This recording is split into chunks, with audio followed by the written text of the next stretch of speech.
What's up guys, it's Tom here and welcome to the Montenegro-England post-match analysis video, and we will talk about England's chances at the Euro 2020 tournament. And England will have huge motivation for that tournament because I heard that the semi-finals and the final will be played at Wembley Stadium, England's home.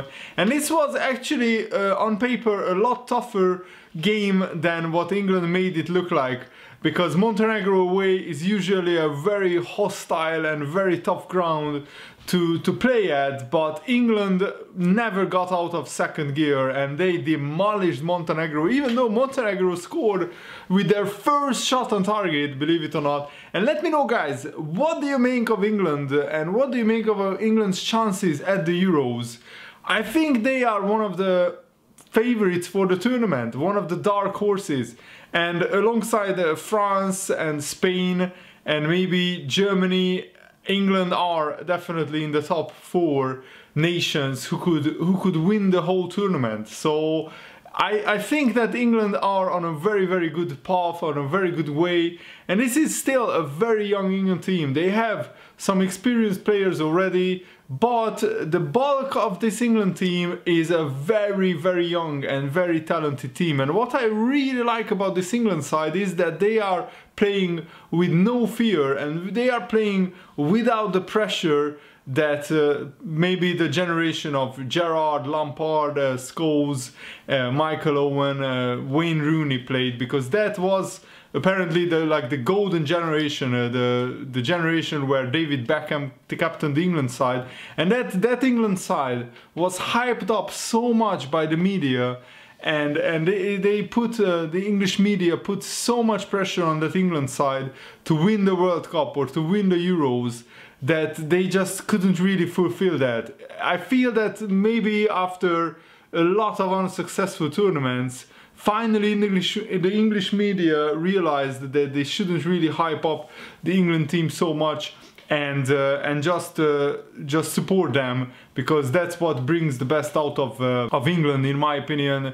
Just support this team, and if you are an English man, or if you just like English football, you should really enjoy watching this England team, because they are definitely a side which has a lot of exciting, talented players.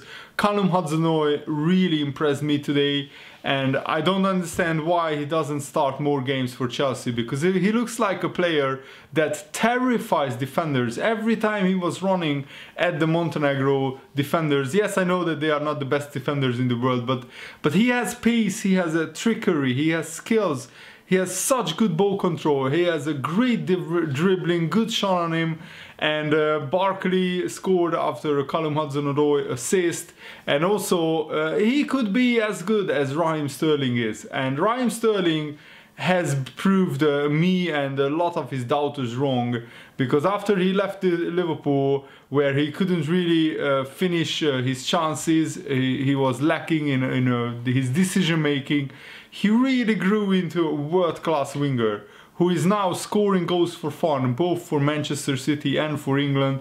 He hasn't scored in his first like 40 games, I believe, for England, and now he has something like 7 or 8 goals in his past 7 or 8 games for England. He scored a hat-trick against the Czech Republic, and he got on the score sheet today as well. Barkley got 2 goals, and it's very hard to pick a man of the match performance. Harry Kane also scored, and this England team missed half of the starting 11 through injuries, and that just says a lot about what England can do. Like, even with half of the first team out, England put 5 past Montenegro away from home. Yes, this is a very easy group, but this will be a good practice for England, and I really like that England are in such a on paper an easy group, because they can test out different formations, they can test out different players, different young players in competitive matches, because the other teams in this group, I mean, on paper Czech Republic was the strongest team, and England demolished them 5-0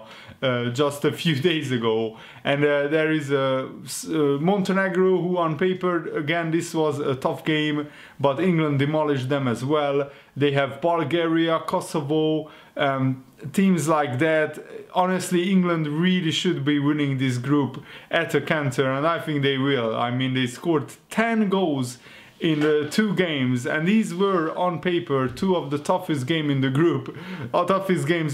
So the other games will probably be even easier than this. I don't think England should get carried away, and this is very important. The England fans shouldn't get carried away, but they should really enjoy watching this England team, because they are playing with no fear and with a lot of pace, a lot of skill, and I'm really enjoying watching England play. And I will be going to the Euros, because my home country and my home city, Budapest, will host 3 group games and some knockout games as well. And we are building a new stadium actually in Budapest, the home stadium of the Hungarian national team. It will be open, I think, in 2019 in the autumn, so probably like October or November. And I want to go to the opening game and vlog it for you guys. So I really hope that England will be put in the group which will be played in Budapest, because then I could go to some games and make some videos for you guys as well. I'm really hyped up for Euro 2020, and I could go to even some games in Munich as well, because I have some relatives there.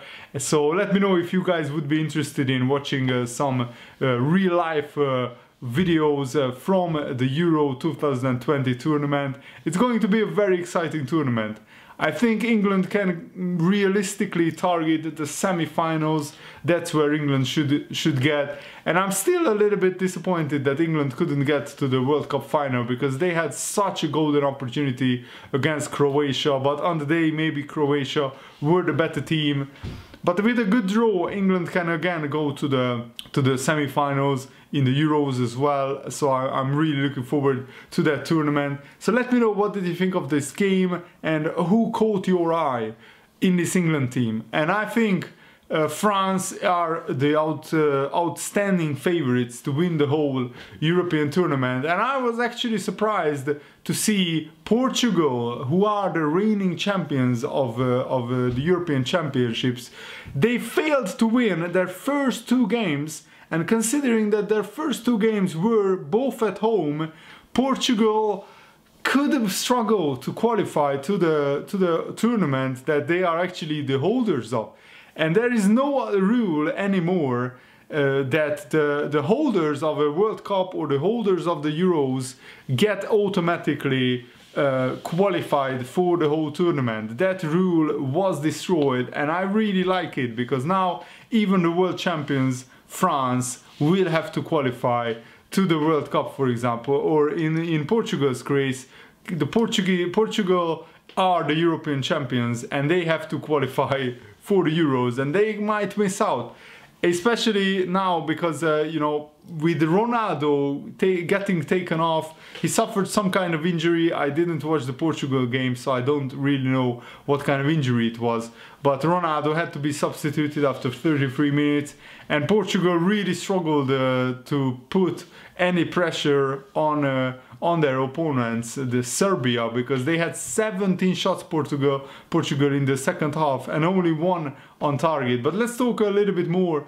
on this England team. Actually, it was a very strange game, because after England scored the 3rd goal with Ross Barkley, this game turned into kind of a friendly, kind of a training game. Montenegro just gave up. They didn't really put any effort into this game. They thought this England side is just too good for us. And I was especially surprised how badly Savic played, because Savic is a very, very good defender. He's playing for Atletico Madrid now, I believe, but he used to be at Manchester City as well. And he is one of the best, if not the best defenders of Montenegro, and he actually made the most mistakes in the Montenegro defense. He had a horrendous game, and Jovetic, the best player of Montenegro, is still out injured. So with Jovetic, of course Montenegro would have lost as well, but maybe it would have been a closer game. Montenegro scored a good goal, but apart from that they didn't really threaten